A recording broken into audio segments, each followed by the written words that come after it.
The Silent Ledger, Chapter 1, The Unopened Box. The South Carolina summer hung heavy in the air, a thick, humid blanket that clung to Olivia Mason's skin as she stepped out of the air-conditioned car.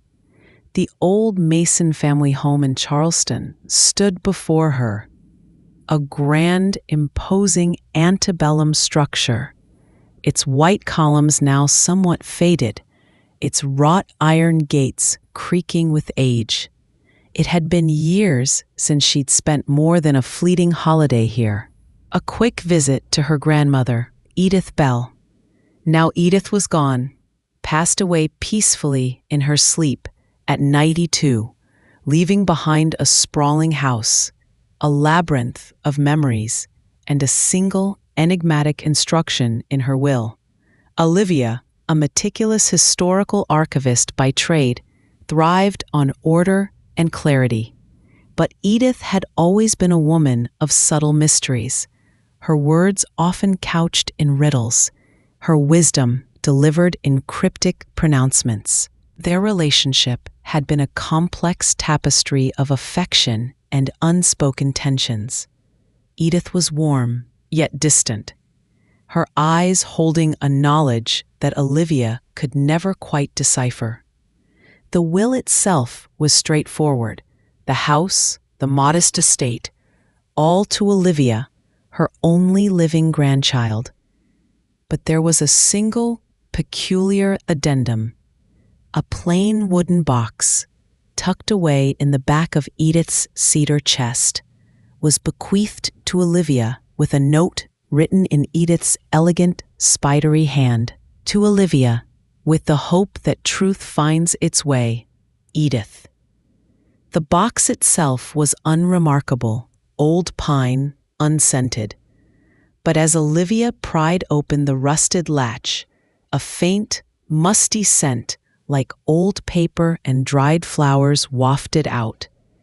Inside, nestled amongst layers of tissue paper, was a jumbled collection of seemingly disparate items. Faded letters, brittle newspaper clippings, a small, leather-bound diary, and a single, haunting black and white photograph of a young woman with wide, frightened eyes. She couldn't have been more than 18, her simple dress a stark contrast to the opulence of the Mason home. Olivia, with her archivist's instinct, knew immediately this was no ordinary collection of family heirlooms. Edith had been a woman who valued privacy above all else. To leave such an assortment with such a cryptic message spoke volumes. The knot of grief that had tightened in her chest since Edith's passing now mingled with a cold tremor of apprehension. This box, she suspected, was a secret waiting to unravel, and somehow, she knew, it was connected to the revered patriarch of the Mason family, her grandfather, Daniel Mason, the charismatic, impeccably dressed former sheriff of Hampton County, whose portrait still hung proudly in the grand foyer, the pillar of their community. The epitome of Southern charm and unwavering rectitude. What could he possibly have to do with the frightened girl in the photograph? Chapter 2, Whispers from the Past. Olivia began her meticulous work, treating the box as a historical artifact, each item a clue in a puzzle she was only just beginning to comprehend. The newspaper clippings, brittle with age, were from local Hampton County papers, not Charleston. They dated back to the mid-1950s. Most were mundane, society news, local events. But a few were different. Headlines about a missing girl, local girl vanishes, foul play suspected, and later, search continues for Lilian Mae Jenkins. Lilian Mae Jenkins. The name resonated with the terrified eyes of the girl in the photograph. The articles stated that Lilian, a young woman from a poor farming family, had disappeared without a trace in the spring of 1955. The local sheriff, Daniel Mason, had led the initial search efforts, appearing distraught, offering condolences to the Jenkins family. The case, the articles concluded, eventually went cold, presumed a runaway or a tragic accident, with no body ever found. Olivia's stomach clenched. Her grandfather, the upright Sheriff Mason, involved in a missing person case that had been quietly swept under the rug. It didn't fit the family narrative. Daniel Mason was a legend in their family, a man of unwavering integrity, a pillar of justice. He was the one who had brought prosperity and respectability to the Mason name, moving them from rural Hampton County to the grand house in Charleston. She turned to the letters. They were unsent, some addressed to Edith, others to various unnamed individuals. They were written in a frantic, almost desperate hand, clearly Edith's, though far more emotional than Olivia had ever known her to be. They spoke of unspeakable dread, of a darkness that consumed our house, of knowing the truth but being powerless. One particular passage made Olivia's breath catch. He swears on his mother's grave, but I see it in his eyes, the lie, the cold calculation. He took her, Olivia. I know it. He took Lilian, and he made her disappear. He, the unspoken name, hung in the air like a shroud. Her grandfather, Edith's own husband. The implications were staggering. Was her grandmother suggesting that Daniel Mason, the honorable sheriff, had been involved in Lilian Jenkins' disappearance? That he was a murderer?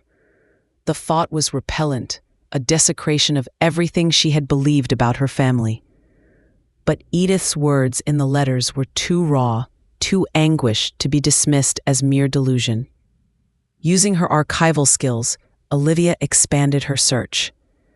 She accessed old police reports, digitized county records, anything that could shed more light on Lilian Jenkins. The official police file on Lilian's disappearance was remarkably thin for a missing person case.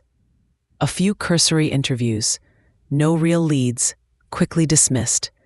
It felt deliberately incomplete, as if someone had actively suppressed the investigation. She spent days, fueled by coffee and growing sense of dread, cross-referencing names, dates, and locations. She found a grainy photograph of Sheriff Mason in a local paper from 1955, standing beside Lilian's distraught parents, his face a mask of solemn concern. But beneath the surface, Olivia now saw something else. A subtle tension in his jaw, a coldness in his eyes that had never registered before. The small, leather-bound diary was the last item. It was Edith's, its pages filled with neat, precise entries, many dating from 1955. Unlike the frantic letters, the diary was a meticulous record, a silent chronicle of Edith's quiet torment. She detailed her husband's increasingly erratic behavior, his late-night absences, his growing temper, his insistence on closing off certain rooms of the house. She wrote of her growing fear, her hushed suspicions about Lilian Jenkins' disappearance, which coincided precisely with Daniel's odd behavior. May 14th, 1955. Daniel is not himself. Distant, cold, he stares into the fire with an unseeing gaze. The Jenkins girl, she's gone. Daniel leads the search, acts the part of the concerned sheriff, but I see the tremor in his hand, the way he avoids my gaze. He knows something. I feel it in my bones. June 2nd, 1955. They've called off the search. A runaway, they say. Daniel insists, but I saw him talking to Old Man Finch, the one with the shack near the swamp. Finch looked terrified. Daniel was intimidating. He told Finch to forget what he saw. What did Finch see? And what did Daniel do? The diary revealed Edith's quiet, desperate struggle to uncover the truth, her fear of her powerful husband, her isolation. She had tried to discreetly ask questions, to follow faint leads. But Daniel, with his control over the local law enforcement and his pervasive influence in the small community, had shut down every avenue. Edith was trapped, a silent witness to a crime she couldn't prove, a secret she couldn't reveal. Olivia felt a profound ache in her chest. Her grandmother hadn't just suspected, she had known.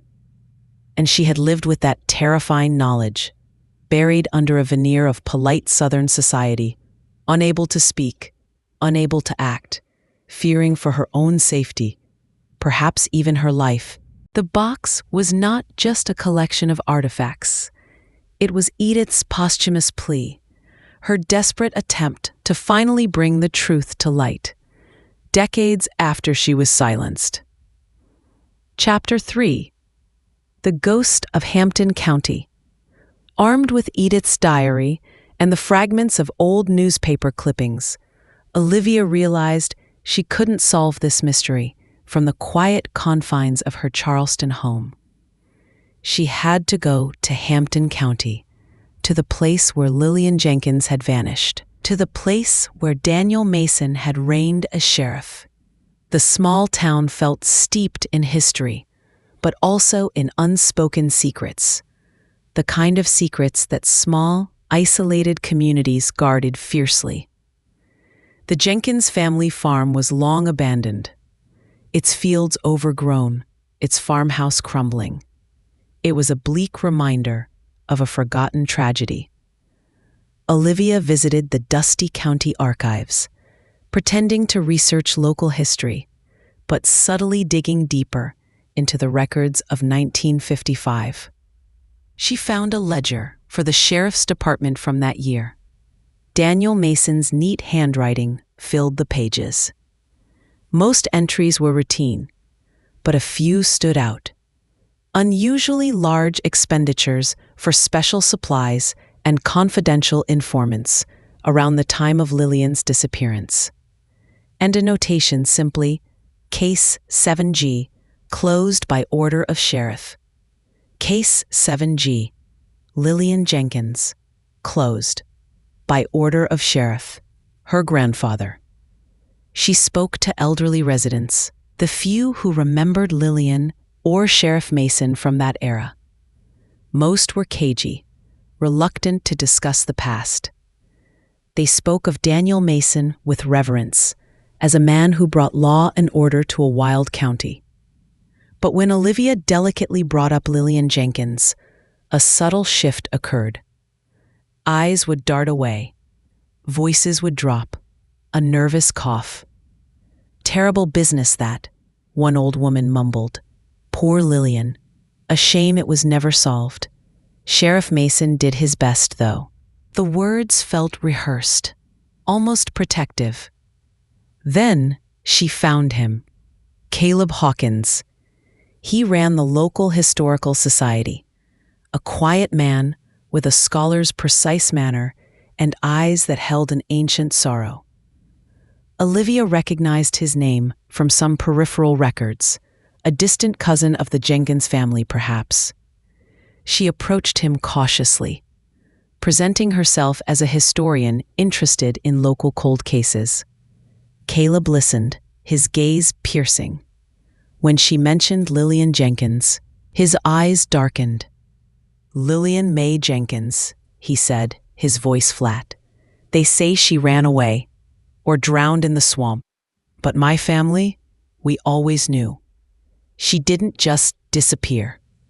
"What do you mean?" Olivia asked, her heart pounding. Caleb leaned forward, his voice dropping. "Lilian was involved with someone important, someone powerful. She was a good girl, but she was naive. She fell in love, and then she got pregnant." Olivia gasped, the missing piece of the puzzle slotting into place with terrifying clarity. "Pregnant? And the father?" Caleb's eyes met hers, holding a silent accusation. The father was Daniel Mason, your grandfather. The world tilted on its axis. Her grandfather, the pillar of rectitude, the family hero, had not only committed a crime, but had also engaged in a scandalous affair, and then, presumably, silenced the evidence. Lilian wasn't just a random victim. She was a young woman carrying his child. The motive, chillingly, was now crystal clear. "My grandmother's diary," Olivia whispered, tears welling in her eyes. She suspected. She knew. Edith was a good woman, Caleb said, his voice softening. But she was trapped. Daniel Mason ruled this county with an iron fist, even without his badge. He had informants everywhere.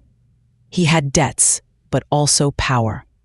He had people loyal to him, people who feared him. Caleb then revealed his family's secret. Lilian had confided in her aunt, Caleb's grandmother, about her pregnancy. She was terrified, but also, in her innocent way, hopeful. Daniel Mason had promised to take care of her, to do the right thing.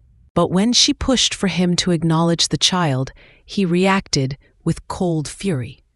He had a reputation to uphold, a family to protect, a career to advance. A scandal would ruin him. "My grandmother swore she saw Daniel Mason driving a truck late one night, heading towards the old deserted hunting lodge deep in the swamp," Caleb continued, his voice heavy with the weight of generations of untold grief. It was the same night Lilian vanished, and the next morning, Daniel was calm, almost too calm, leading the search. He even came to our farm, offering condolences, looking us in the eye, knowing what he had done. They never found a body. The swamp, vast and unforgiving, was a perfect place for secrets to disappear. But Caleb's grandmother, haunted by her niece's fate, had quietly kept her own record, a small, worn family Bible where she had meticulously noted dates, times, and observations, hidden among birth and death records. She never spoke of it publicly, fearing Daniel's wrath, but she passed the burden of truth down through generations. "I've been waiting for this," Caleb said, his voice raw with emotion.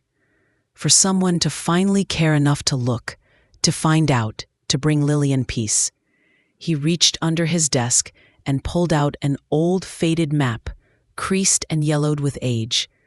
My grandmother marked a spot, deep in the swamp, where she believed Lilian was taken. The map, coupled with Edith's diary entries about Daniel's strange absences and Finch's terror, created a chillingly coherent picture. The weight of proof, of devastating truth, settled squarely on Olivia's shoulders. Her beloved grandfather was a murderer, a monster hidden behind a veneer of Southern charm and public service. Chapter 5. The Darkest Secret. The old map in Caleb Hawkins's hand was a key, but it was also a heavy burden. The X marked a spot deep within the vast, treacherous cypress swamp of Hampton County, a place of murky water, tangled roots, and silent shadows, a place Caleb's grandmother believed where Lilian Jenkins's body had been hidden for half a century. Olivia stared at the map, her hands trembling. This was it, the final, horrifying piece of the puzzle. Her grandfather, Daniel Mason, the man whose portrait radiated benevolent authority in her Charleston home, was not just complicit in a cover-up.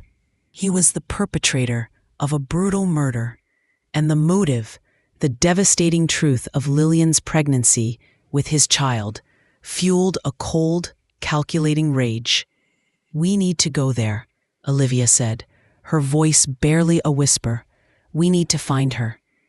Caleb nodded solemnly. "The swamp is dangerous, especially that part.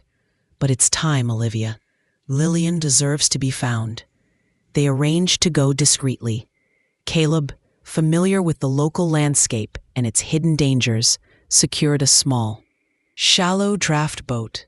They set out at dawn, the mist still clinging to the water, the air thick with the scent of cypress and decay.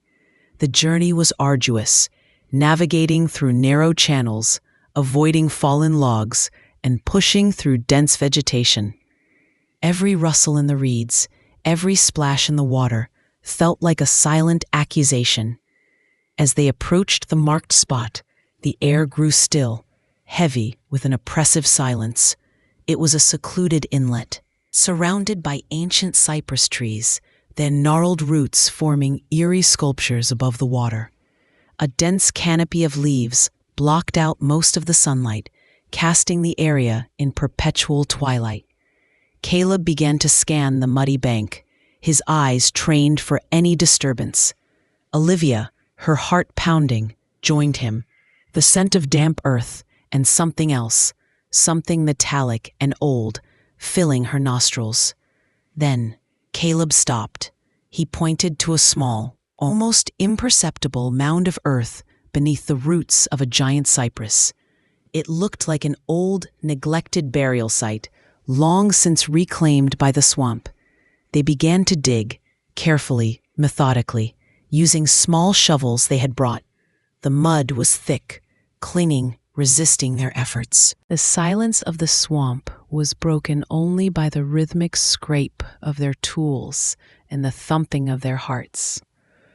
After what felt like an eternity, Caleb's shovel hit something solid. Not rock, but something else. They unearthed a small, tarnished silver locket, its delicate chain broken.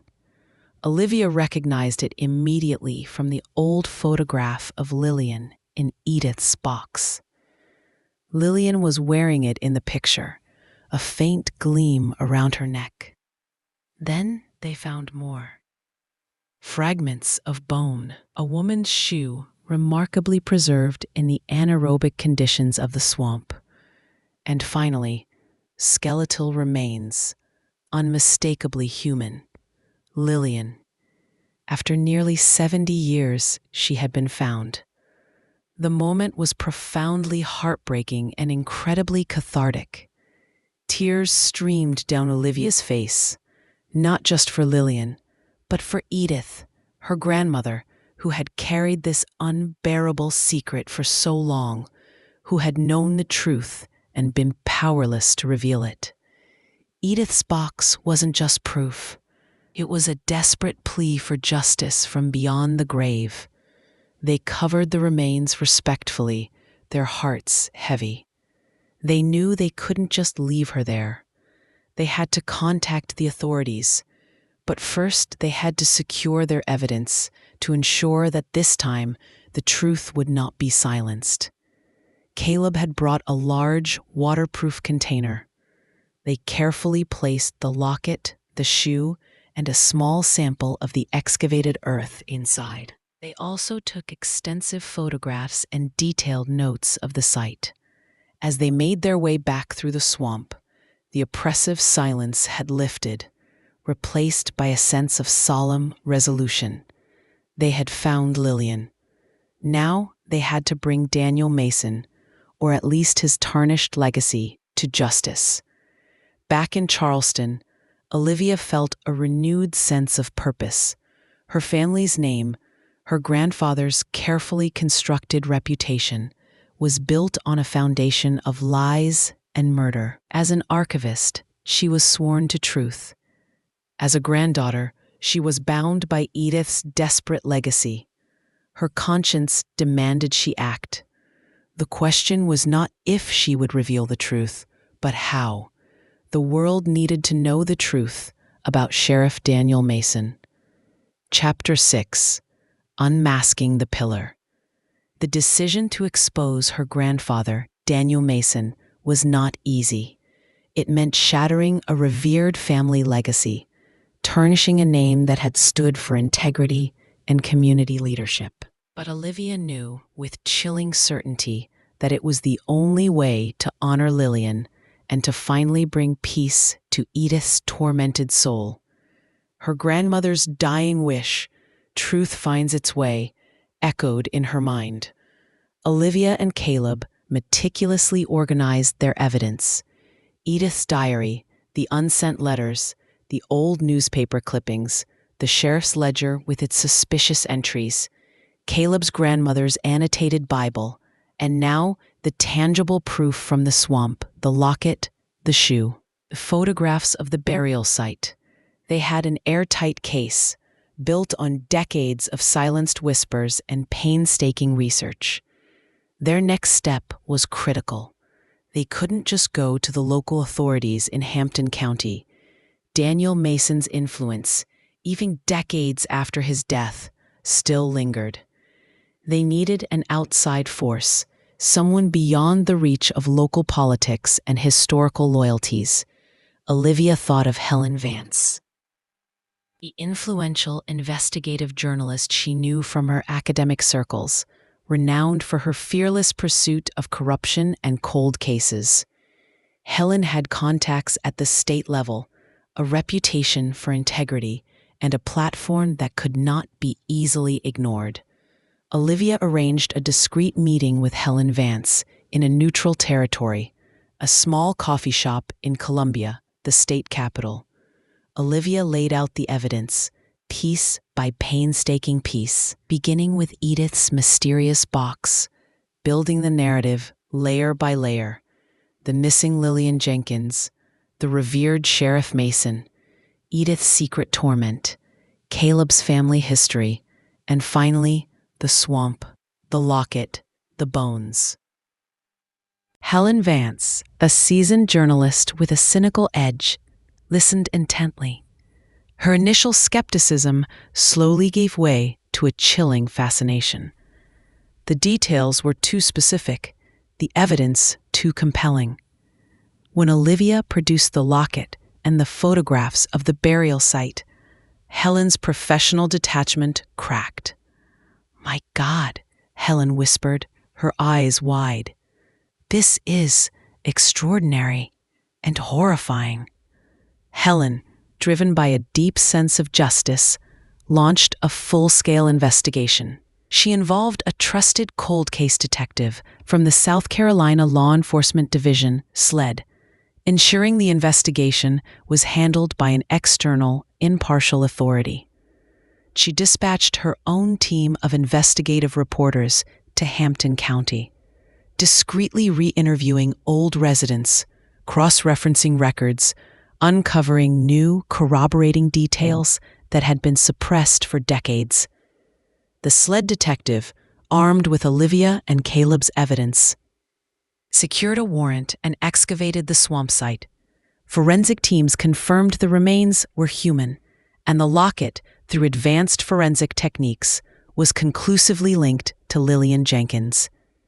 The cause of death, though difficult to ascertain after so many years, indicated blunt force trauma, consistent with murder. The news broke like a bombshell across South Carolina and then the nation. Beloved former sheriff, implicated in decades-old murder, Hampton County hero, a suspected killer. The portrait of Daniel Mason, the revered patriarch, shattered into a million pieces. The details of the affair, the pregnancy, the cover-up, the deliberate silencing of a young woman to protect a reputation. It all spilled out, shocking a community that had long clung to the myth of its infallible hero. The Mason family, both the distant relatives who still lived in Hampton County and those who had moved to Charleston, reeled in shock and shame. Many reacted with disbelief, denial, clinging to the idealized image of Daniel. But Olivia, armed with irrefutable evidence and driven by Edith's last wish, stood firm. She gave interviews, calmly presenting the facts, explaining her grandmother's courageous, albeit silent, battle for the truth. The descendants of Lilian Jenkins, including Caleb, finally received the justice they had longed for generations. Lilian's story, once erased, was now given voice, her memory honored. A simple memorial was erected near the re-excavated site, a quiet tribute to a life unjustly stolen. Olivia felt a strange mixture of sorrow and catharsis. The unveiling of this dark truth had cost her dearly. The comfortable illusion of her family's purity, the idealized image of her grandfather. But it had also brought a profound sense of liberation. The silence, the burden of the secret, had been lifted. She had honored Edith. She had brought justice to Lilian. Chapter 7: The Unburdening of the Soul. The aftermath of the revelation was a complex tapestry of emotions for Olivia. The initial shockwave had subsided, replaced by a quiet, pervasive melancholy. The Mason family home in Charleston, once a symbol of prestige, now felt heavy with the weight of its dark history. The portrait of Daniel Mason in the foyer, once a source of pride, now seemed to mock her with its silent, deceptive smile. Olivia finally took it down, replacing it with a vibrant, abstract painting, a deliberate act of choosing a new path. The public reaction was a mix of outrage, fascination, and for some, a lingering sense of denial. The media eventually moved on to other stories, but the stain on the Mason name and on the history of Hampton County remained. For Olivia, it was a constant reminder of the profound impact of hidden truths. She spent long hours speaking with Caleb Hawkins. Their shared journey had forged an unbreakable bond.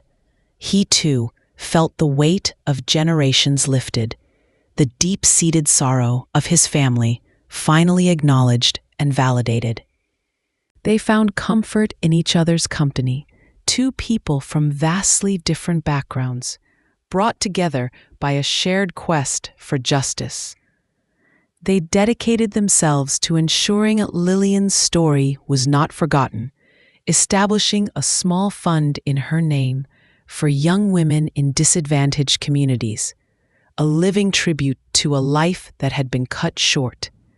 Olivia often thought of Edith, the depth of her grandmother's quiet suffering, her courage in meticulously documenting the truth, even as she lived under the shadow of her husband's monstrous secret, was now fully apparent. The box, Edith's final gift, wasn't just a collection of clues. It was a desperate act of love, a plea for truth from a woman silenced by fear. Olivia felt an immense sense of connection to Edith now, a bond of shared purpose that transcended death. She understood Edith's cryptic farewell. Truth finds its way. It had, finally, the process of grieving for the idealized grandfather she had lost and accepting the monstrous truth of who he truly was a painful but necessary journey. Olivia attended therapy, working through the layers of betrayal and complicated grief. She learned that acknowledging the darkness did not diminish the light, but rather made the act of pursuing truth even more profound.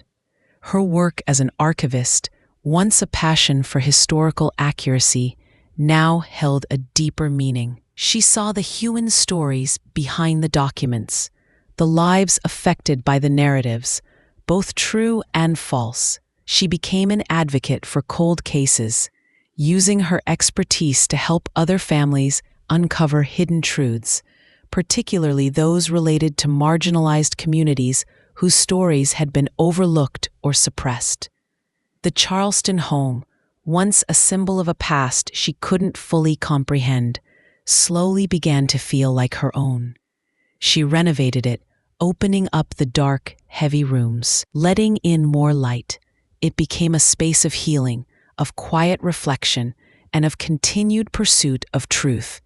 She hosted gatherings, not of the Charleston elite, but of historians, activists, and others who believed in the power of uncovering buried narratives. The story of Lilian Jenkins and of Daniel Mason, became a cautionary tale, a reminder that history is often written by the victors, and that true heroism sometimes lies not in public accolades, but in the quiet courage of those who refuse to let the truth die. Olivia found a profound sense of peace in the quiet moments, sitting on her porch swing, looking out at the ancient oak trees, feeling the soft Charleston breeze. She had fulfilled her grandmother's last wish. She had brought justice to a long-forgotten victim, and in doing so, she had unburdened her own soul, finding her place not as the inheritor of a gilded, tainted legacy, but as a guardian of truth, a purveyor of justice, and a woman finally at peace with her complex family history. The weight of the box, once so heavy, had transformed into the lightness of a life lived with integrity, a testament to the enduring power of truth to find its way, even across decades of silence and deceit.